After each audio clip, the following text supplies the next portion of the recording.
From the National Newsroom of the Canadian Press, I'm Karen Rebo. Israeli Prime Minister Benjamin Netanyahu has condemned the Iranian missile strike this morning that hit southern Israel's main hospital, and Netanyahu is promising a response. An Iranian missile slammed into the Soroka Medical Center, causing extensive damage, but the facility is reporting no serious injuries. Other missiles hit a high-rise apartment building in Tel Aviv and other sites in central Israel.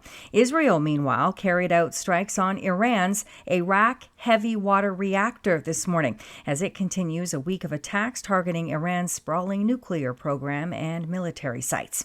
As the 40th anniversary of the 1985 Air India bombing looms, family members of the victims fear the worst terror attack in Canadian history and its causes are being forgotten. Canadian citizens made up the mass majority of the 329 people killed when an onboard bomb exploded while the plane was over the Atlantic off the Irish coast.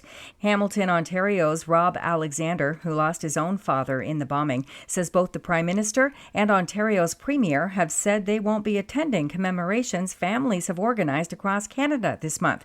Alexander says the lack of public recognition of this disaster is offensive. Just because they were brown doesn't mean they weren't Canadian, right?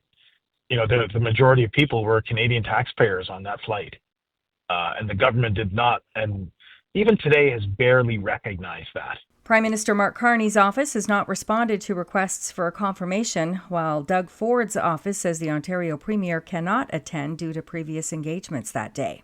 A 3-year-old Montreal girl reported missing on Sunday was found alive yesterday by police in Ontario. Claire Bell was spotted by a drone along an on-ramp on Highway 417, some 50 kilometers west of the Quebec border. Police say the girl was conscious and was able to speak with officers.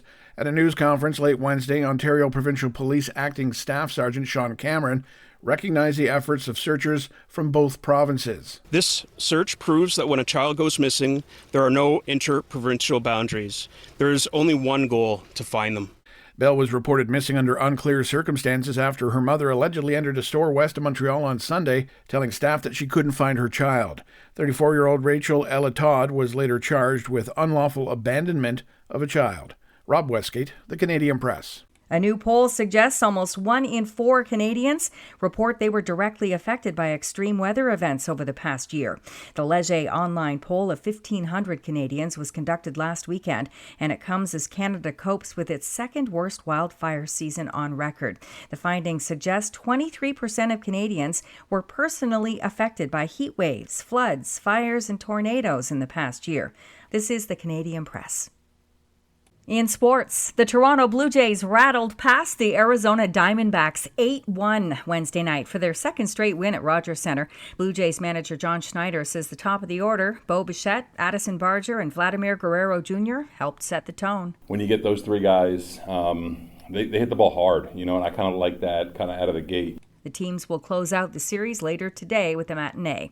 The New York Yankees ended a 30-inning scoreless streak, but still lost 3-2 to the Los Angeles Angels. Jazz Chisholm Jr. homered in the second inning for New York's first run since Anthony Volpe's RBI last Saturday, but the Angels scored on an 8th-inning error by Volpe.